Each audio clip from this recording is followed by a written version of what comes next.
Hello and welcome to Make It Work, the bi-weekly podcast where we uncover inspiring stories of modern working mamas in Asia who have redefined their career paths whilst putting family first. Hi, I'm Sarah Wong, and today my guest is my good friend and former co-worker Nila Bhattacharya. Currently based in Bangalore, India with her husband and 3-year-old, Nila works remotely as a product leader for Innovator, a San Francisco-based health tech company where we actually first met. Prior to Motherhood, Nila was an oil rig engineer in Brazil and a management consultant based in the US, traveling globally for work. She shares passionately about why she moved countries, changed her function, and went into a new industry all at once after she became a mom. Come listen to how she extends her village to her workplace, as well as some game-changing tips on making your work calendar more transparent. Come join us. Hey, hi Nila, so good to have you.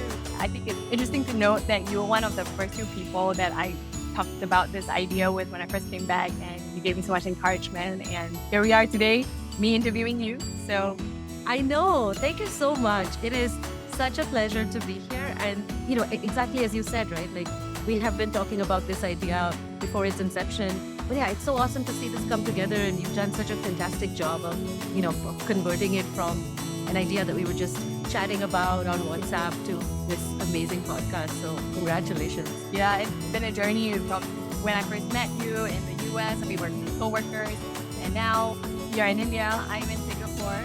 So, okay, without further ado, let's have you share your story, Nila, in 2 minutes or less. Absolutely. So I'm Nila. I work in product management today. I'm a senior director of product at Innovator. It's been a really different and amazing experience. Before this, I was a management consultant at McKinsey, and that was mostly in the US. That's where I kind of went for my MBA, and then I, got the McKinsey job from my campus recruitment. I did spend a year in Southeast Asia, though, while I was with McKinsey in the Indonesia office, which was great fun. And obviously, that was all pre-kids. Right? And before that, I had a whole different career. I used to be a field engineer on oil rigs. That was in South America, mostly Brazil and Colombia. So very different job from what I do today. And I think as my, life has changed, my career has also kind of kept on evolving to best suit, who I am at the moment, right? And what's important to me. Yeah. And so when I joined Innovator, that actually coincided with the end of my mat leave and a beginning of my journey into product management and my move to India. So those were kind of some big changes that happened all at the same time. I don't recommend it. I don't recommend changing your geography, your career, and coming back to work as a new mom all at the same time. But in some sense, it's good to get it over with. So yeah, that's when we made the move back to India. And this is where I live now in Bangalore with my husband and my now 3-year-old son. I'm very excited to talk about all the highs and lows and all the changes and all the differences, when I was a working woman without a child and now that I'm a working mom. Yeah, wow. Yeah, I remember you introducing yourself when we were both back in Innovator as an Indian lady who had lived in Brazil before doing oil and gas or something like that, crazy, living on the rigs for a short period of time. And now you are a mom of a 3-year-old and in India. So yeah, tell us, how did becoming a mom really change your perspective? For sure. And, obviously, as a mom, you understand that it's a whole shift, right? And most of the shift I feel is internal. And then we try our best to kind of make sure that the impact of the outside world is lessened, because unfortunately we don't actually live in a world that has a lot of understanding for the tectonic shifts that go inside, you know, a person when they become a parent, right? I think especially our working world I'm sure it's much better than it was like 30 years ago, but there's today, I think it has evolved to where we want to be more cognizant. We want to be a little bit more present, but at the end of the day, we still want the deadlines met. We want everything done exactly at the time that it should be. So the balance gets a bit hard, right? But no, let me tell you a little bit about like how kind of things changed for me and how I changed my approach, right? To kind of keep pace. So before I became a mom, I was a management consultant traveling like 45 weeks in a year, I think, from my house, Monday through Thursday, the usual drill, right? I spent more time on a plane than I think in my own house. So that was my life. It was obviously very fast paced. And I didn't really have, any sort of good reason not to work like crazy hours and at any given time because, it was kind of in my head that Monday through Friday, I am like 100 at the disposal of my clients. And, sleep is not a priority. Exercise is not a priority. Like nothing is. I need to focus and be really good at serving my clients. And one can argue perhaps like that level was not sustainable and not necessary, but that's at least how it was for me. And then you get rewarded for it, right? Like you get the promotion, you get the accolades and you're like, yeah, this is it. This is how one should work. And then I got pregnant and suddenly things already started to change a bit for me, right? I could no longer actually stay up very late because that first trimester exhaustion is crazy. And so I already had to kind of make changes. And the first thing that I did was I actually announced to my colleagues and my clients, like before I had even announced to my friends, because I was like, I need you guys' help to support me through this really difficult first trimester. And if I keep this hidden, like you're just going to think I'm doing a bad job versus if I kind of bring you into my decision, you can actually support me. You can schedule calls differently. You can help me change the way I work. And that I think was my first exercise in what I think will come to define like how I've approached motherhood and works since, which is really create that village wherever you are, right? Like bring everyone into your lives, into your journey, because without that, it's really, I wouldn't even say it's difficult. I just think it's impossible. And I started that journey like right from, when I found the heartbeat. So Interesting. Yeah. Can you just talk a little bit on that initial reaction? And was it difficult for you to talk about it with your clients and your coworkers first? I think there's so much taboo in your mind, right? All these rules we have, like don't announce before 12 weeks, like you're supposed to kind of keep it under wraps. And it definitely took a little bit of overcoming hesitation on my end to actually go ahead and make this announcement and tell everybody, including HR, I think, like everybody knew. But once I actually shared the news, I actually found it was amazing. Like there was not one person that I knew that wasn't thrilled and delighted for me. And in fact, it was my client who at the time was in Singapore. And my client insisted that I stop commuting every week, that I actually work from home like every alternate week. He sat me down and he was like, I have 2 kids. I cannot see you do this. Okay, this is not acceptable. Who do I need to talk to? Like, which partner do I need to speak so that you don't have to travel? I still want you on this project. Like, we're not gonna want to replace you at all, but I really want a better life for you. So that just changed, And imagine the client telling the partner, like, that's fine. I want her on the project, but I want her to be here only every alternate week, and that's fine with me. I think that just shows like a great deal of trust and relationship.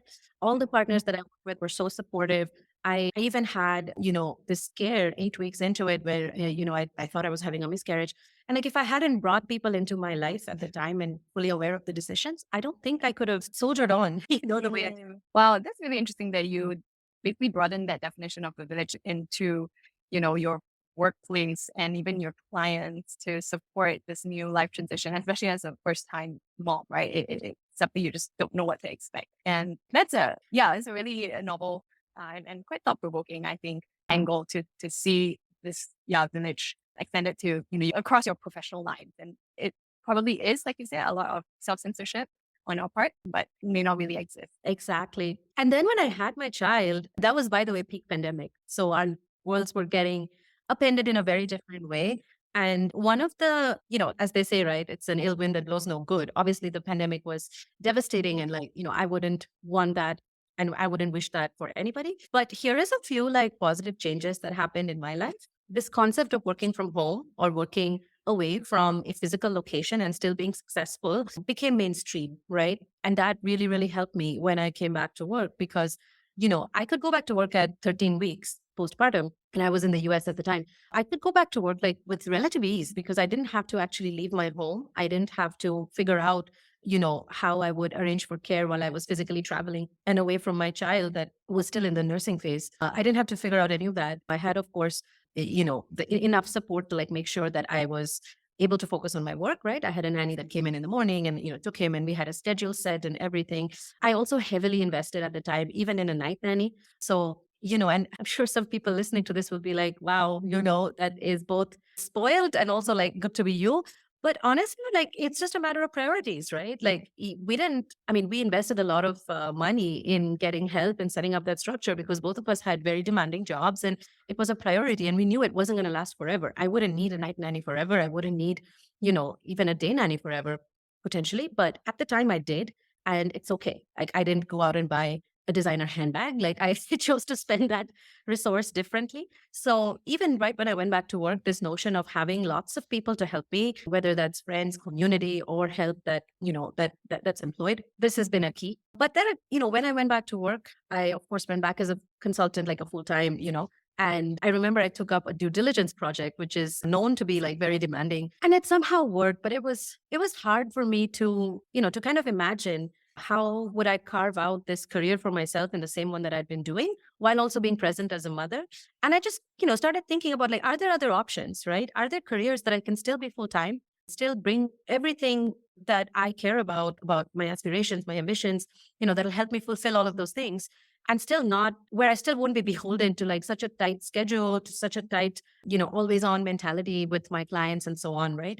And that's when I made actually the shift to product management in tech. And it's been a journey, right? Because at the time, I mean, I had actually never thought of leaving McKinsey. I really thought I would stay there and become a partner and that would be my career. But then once I became a mom, and of course, this is not like a unique story. You hear this across the board. It gets a little bit hard to sustain the same pace that you have set yourself to be used to after you have a child, because now the cost of your time is very, very different, right? I cannot just be available at any hours of the day. And there are certain breaks I need to take because I need to be present for my family. So that really changed my thinking, and I wanted to be in a profession where I could still do everything I want to in terms of the content of my work, having intellectual stimulation, but where I could control the hours a bit better, right? And so product seemed to be actually a very sweet spot. Interesting. I wanted to quickly jump in to ask a little bit about that process, about thinking about your options, right? At post consulting, Yeah. how did you filter and think through, there were so many other jobs that you could do, but how do you land up in product and in tech and I guess healthcare, right? It's so serendipitous because I had actually not worked in healthcare before that. Although I had a background in tech, like I studied computer science in college, and then I worked as an engineer for many years before my MBA. And even at McKinsey, I served a lot of, clients who had very kind of core technology as their business, right? So I was kind of involved in that world, but I hadn't really thought about making a transition until I became a mom. And one of the things that made this kind of stand out as a really great career option was the fact that it was one of those things that allowed me to do very intellectually stimulating work, right? And still be like very much part of like the tech world, but at the same time, not have as much kind of external dependency. Of course, I talk to customers. Of course, I spend a lot of time, interacting with external stakeholders. Like, let's say if I want to get feedback on my product or I want to vet out the markets and things like that. I still have those external interactions, but in my day-to-day though, most of the stakeholders that I would work with are still internal to the company. And therefore I felt that I could balance my time a little bit better, right? So the hours probably haven't changed that much. But if I need, before 10 a.m. to be relatively meeting free, I can do that because that's when my son goes to preschool and I want to be around and, kind of say bye and all of that. 4 to 6 in the evening, I try to keep like a little bit meeting free because again, he comes back from preschool and then, we spend some time together. Then again, like 8 to 9:30, I try to keep meeting free because I'm putting him to bed. So like there are chunks of my day that I'm not available. And this unavailability during periods that could be considered core working hours, right? In any kind of external facing industry. This is big for me. This is really huge. And this is what enables me to then bring my best. Now, look, there's trade-offs. I actually work very, very late into the night, the second shift, the famous second shift of moms. So there's that trade-off, right? The other thing that made me think about product as a great option is because my dream and my aspiration is to be a CXO, like by the time I'm 50. Like this is a plan that I have, and I chuckle at it sometimes and it's fine. But given if that's what I want to be, I kind of thought carefully about what are the tracks that lead there, right? And traditionally, sales and marketing have always been that pipeline into senior leadership, right? But product and tech companies is the other route that enables you to create a career for yourself that you can actually be in the C-suite one day. Also, my peers that are doing product management / product strategy tend to have similar backgrounds to me, right? So that it seemed like this set of skill sets was actually a good fit. Yeah. So some of these considerations made me choose product because at the end of the day, here's what I didn't want. I didn't want to be in a support role, right? Because that's often a very natural, well, I hate to use the word downshift, but like, I've seen this even in consulting, right? Like when you kind of come back and you're a new parent, there are lots of policies for you to take advantage of to slow down your career, right? You can go internal. You don't need to be client facing. You can do professional development. You can do other things. But see, that's what I didn't want, right? Because like as I keep saying, I don't need my company's help to slow down my career. Like that's fine. So, and listen, I mean, that's a choice that may work very well for some people, because the other thing also is that your career is a marathon. It's not a sprint, right? And so taking a few kind of other roles in the meantime, if you are very committed to that end goal of becoming a partner, I think is a very, very solid strategy. But I wasn't so committed to that end goal anymore. And my end goal has always been like to be a CXO of a company. And that, with that in mind, this wasn't going to do me any favors. And I wanted something that would be full time, that would be core business, that would be, critical to the company's mission, while still kind of giving me a little bit of balance of time. Yeah. This is really helpful. Thanks, Nila. Yeah, just to understand your thought process, right? Where you were really clear of what you did not want, or rather, let's start from your North Star that you want to be a CXO, and what were the things that wouldn't help you get there, which was a kind of change of job in the same company in consulting. And so you then looked out and see what were the different paths, and yeah, so that hearing that thought process has been extremely insightful, and yeah, it shows me how you're really process oriented. At the same time, you were accepting of your current situation with the limited time and bandwidth, but and holding, I guess, in equal value your dreams and ambitions for yourself. But like you said, acknowledging it is a marathon. 50 years old sounds like so far off, but you're right. It is a marathon. Yes, yes. And okay, I want to get into this move as well, this shift, this geographical shift, right? If you think product, you think tech, you think the US, you think Silicon Valley, which is where you were. So what happened there? Why did you leave the hub to be where you are today? Yeah, no, absolutely. And that is one of the biggest shifts that I made after I became a parent, right? And if you think about it, like just at a very like holistic level, a population level, perhaps it's perhaps a very natural thing, right? To want to be closer to family once you are a mom yourself, right? But there were a couple of like deep reasons why we moved. And I can also be candid that I wasn't sold on the move at the time. It wasn't like it was so clear to me that this is exactly what I wanted. I was beset with doubt. It took me a year before I kind of settled in and understood that, yeah, this is good. This is working. Everything in retrospect is so clear, but at the time you're just like a hot mess trying to sort of figure it out. It was a big step for me to leave the US because like if I think about it objectively, right, like there is no market bigger than the US. Like this is a fact, right? And especially when you're in it, I think you really unconsciously start subscribing to that, sort of an American exceptionalism mindset where you think like, where else could I possibly be? It was almost like a given, right? When I came back, I started examining that a little bit more critically. But the thing is though, that there is a theoretical max you can achieve in terms of your career living in the US. But then I began to see around me that practically that max is not always reachable because there are so many hurdles in your way, right? Yeah, theoretically, it could be, the CXO of a multinational, several billion-dollar company, probably only in the US, right? Especially in the tech space, I mean. But before I get there, though, I still have to figure out, like, how do I take care of my little children or child in my case? But how do I, make time for dinner and still show up for the leadership review and still get my promotion and still coordinate daycare and all without help? So yeah, the theory and the practice, just seem to be a really big gulf. The other thing that sort of, since I made the decision that I wanted to be in India, and also India has a really great and burgeoning tech scene. So like it made sense from that point of view. There are a lot of companies like Innovacer with cross-border setups. And so why not try it out? But ever since I moved, right, and it's been now 3 years, like I can definitely comment on how it's been like a net positive for me in terms of being a mom who is as committed to being there for my family, as committed to my job and wanting to shine in my career. I think the biggest shift is like moving to a place where having a village is accepted and almost expected, right? Versus the very isolationist culture of the US. And this is something that I think, most mothers that I know, like my friends, they can attest to that because when you're living in the US, there's an expectation that you must do everything on your own, right? Like you really mustn't need a lot of help because if you do, like you're probably doing something badly. There is this notion that it is very noble to like do all your own work, right? And look, there's obviously like, that has led to like an entrepreneurial mindset and of people like really kind of taking moonshots and, having that sense of ownership around things they do and all of that, which is great. But I think that it's very detrimental to young parents, because you cannot do it by yourself. You really cannot. Society is not set up in a way that you can succeed by doing it all on your own. But that messaging doesn't seem to change, right? Yeah. My American friends, they often seem a little bit embarrassed to admit that they have, nannies and they have help that, and I sense that little like a feeling of like, this is not ideal, but like I have to. But in Asia, it's so different. It's like the expectation is that you have a village, right? There is zero expectation for a mom to do things on their own. It's like, Yeah. why? You have your community, you have your family. I'm sure you've experienced this too, Sarah.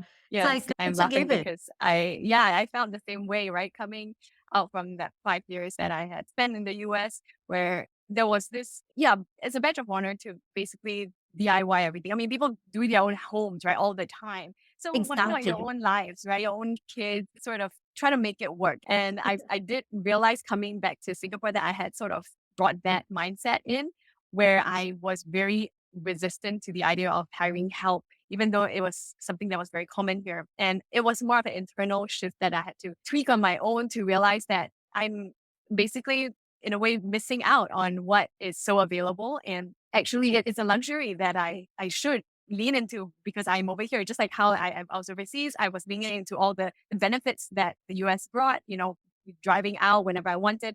I should also take the maximum benefit of what Singapore and then structures to support young families has for me. And I'm realizing that sort of cultural or maybe more internal bias it took some time, right? Because you've been in one place for so long and it has unconsciously seeped into your thought and things like that. So it for sure did need a bit of recalibration in coming back. But at the same time, I also read of news where the shift is slowly happening, perhaps in the US, where I see more advocacy for, stay-at-home moms with university degrees, that it shouldn't be, we look down or seen as something that you need to explain over, especially if you want to go back to work. So I'm hopeful. Yeah, I mean, I fully resonate with everything you were saying, Sarah. And honestly, if I were to kind of sum it up, I think the difference in cultures is that in Asia, it is expected that a child has many more stakeholders in their life. Like the parents are not, 100%, right? And that notion is very different in the US, right? Like if you read a lot of the forums and everything, like the one message that keeps resonating is like,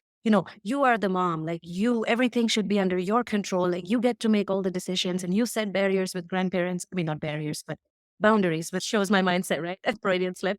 But yeah, you set boundaries with everybody. You get to decide. And yeah, that's one way of looking at things. But in Asia, the notion is like, no, child doesn't belong to the parents. I mean, yes, the parents are kind of the ultimate deciders for big things in life, but grandparents are you know, equally present. Like there is a lot of different stakeholders in the life of a child, and it's not only the parents. But overall, though, I think it's very liberating because we don't see it as outsourcing when we get help, right? We just see it as kind of increasing the number of carers for a child, which is a very natural way of things. And I guess the last thing I'll say on this is that I've also learned to like sort of let go of control so much. Like when my child is with his grandparents, my parents or my in-laws, there's some basic rules, right? Like maybe don't give him sugar before he goes to bed. Like that's probably not going to end well. So those things have been very different and very liberating for me as a mom in Asia. Yeah. No, thank you for sharing that, Nila. So I want to shift gears a little bit to hear about your spouse and how this decision, what was the role that he played in this? How did he support this process? Because he has a really busy job too. Yeah, that's He's right. obviously also had to move from the US to Bangalore. Yeah, exactly. And I'll make sure my spouse doesn't see this recording because I'm going to say a lot of nice things. The thing is, someone said this, and it's so funny. It's like in the 18th century, like choosing a husband was like the most important decision a woman made. And in the 21st century, that is still the most important decision a woman makes, right? Because, and of course, the other way too, right? But, really having a spouse that I would say, we hear a lot about spouses supporting you. And of course, right? Like that is a given. But I think that the key is not the support, but like have a spouse that is as invested in your success, right? Sees kind of your success as his success. Like that's the thing, right? And yeah, my husband, to him, like my professional success is so internal in terms of how much joy it gives him, right? Like we are a team and like we're working together to make sure both of us are professionally successful. And he's like, a cheerleader almost. And he like talk me up to his friends and stuff. And I'm like, oh my God, stop.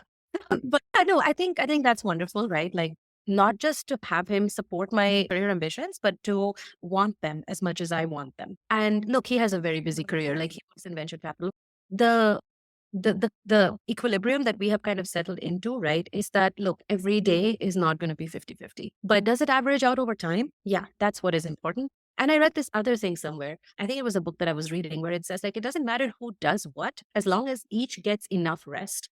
And I think that's kind of the key because, look, you can start to, talk about like, I do this and you do that. And do we never have those fights? Like, of course we do sometimes. But I think overall, right, are we both getting enough rest, right? Are we both getting time to kind of do things that we need to do in our own lives to take care of ourselves? And are we both equally present with our child and giving him that quality time and each other? Like, that's really the important thing, I think having a lot of help obviously is a big game changer because then we don't have to fight about, who does the laundry and who does the cooking. And that's great. And that's something I always advise if you have the means and if you're in a place that you can do that in, right? He's also a very like hands-on person in general, which is great because he's always like he likes to be very involved in every aspect of like child rearing and to sometimes an annoying degree, but that's his way. And one thing that I think has helped me a lot to have because here's the other thing though, right? Like your spouse may be ready to do everything that you need to support you and to take things off your plate.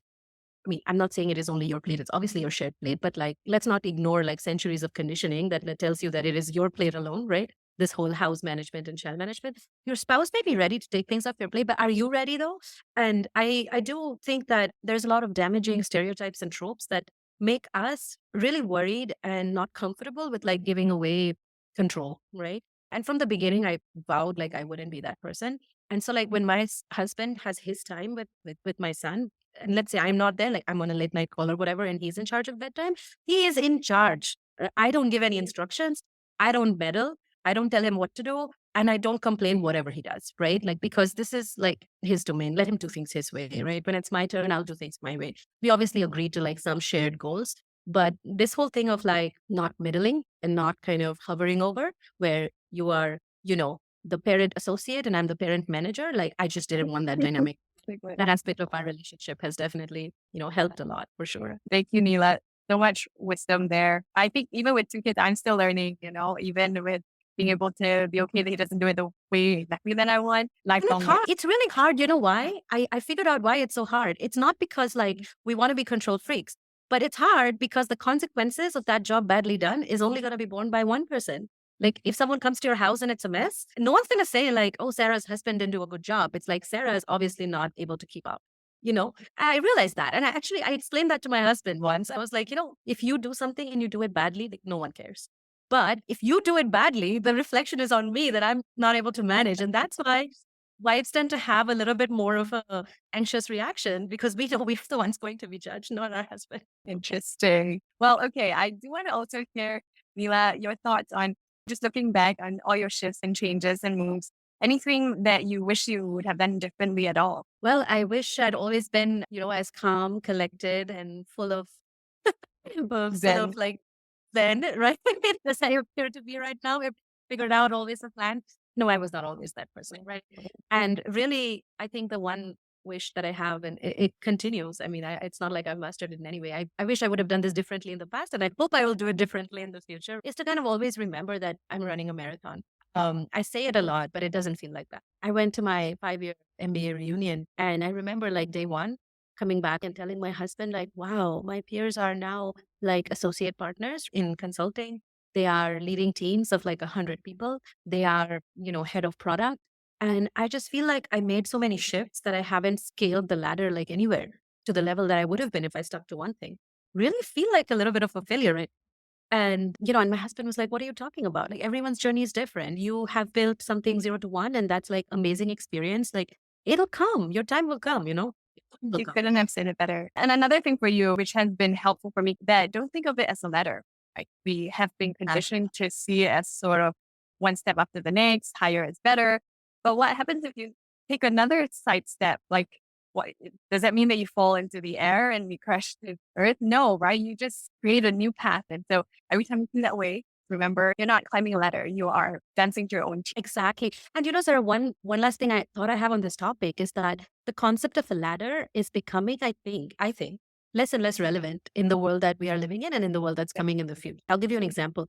Product management as a job function didn't exist. Well, I'm sure it existed in Silicon Valley, but it wasn't like a mainstream aspirational job like 15 years ago. When I was at school, right? I remember I was debating consulting or product because it was like the hot new thing. And I would have had an opportunity to kind of go into product at that time. But even then, it wasn't as like mainstream and sought after as like maybe now, right? And so you see how things are changing. New jobs are getting defined, new careers are coming up. We'll be having jobs that don't even exist today, right? So Right. And so like what ladder are we talking about? yeah, it's gonna be like it's just gonna be at some point you'll be like, oh, there's nothing else, right? It's Nothing. not a letter anymore. Once it's doing It's like when you play a video game and like the next level is just a whole different Yes. world, right? From like a cactus to like a snow covered something. I feel like that's what's happening. And so Yeah. really the most important thing is to just keep like building your skills, like building, your experience, and obviously always at any given point of time, like understanding what is your value proposition.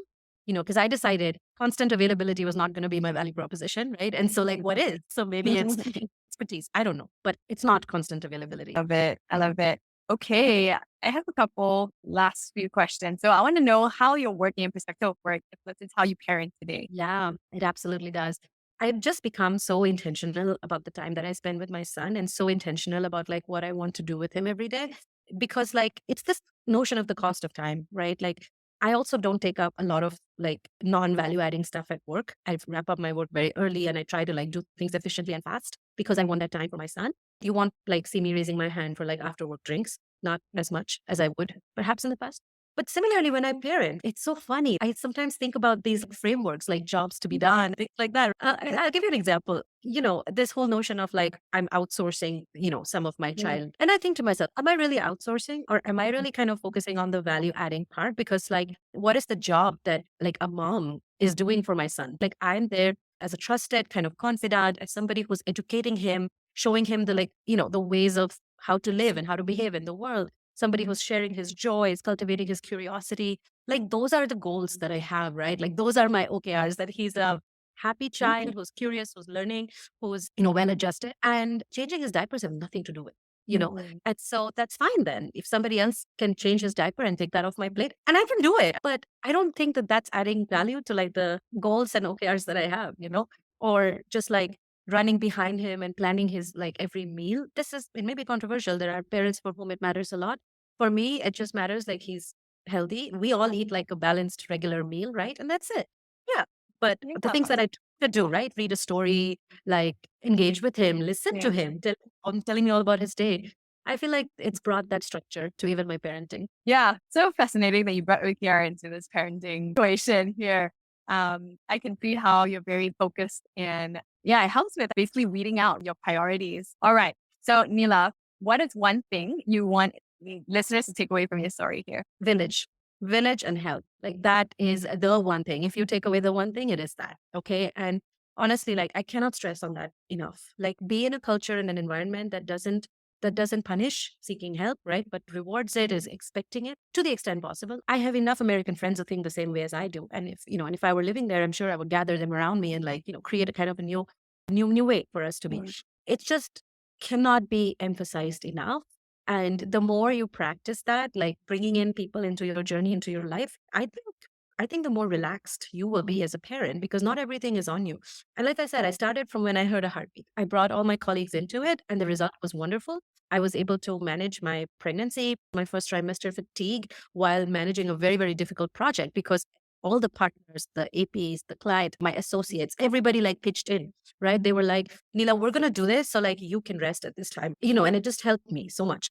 And even at work, right? Like I have these blocks on my calendar, like very transparent. I say, this is my son's bedtime, or I'm dropping him to school now. I'm doing this now. It is his PTM.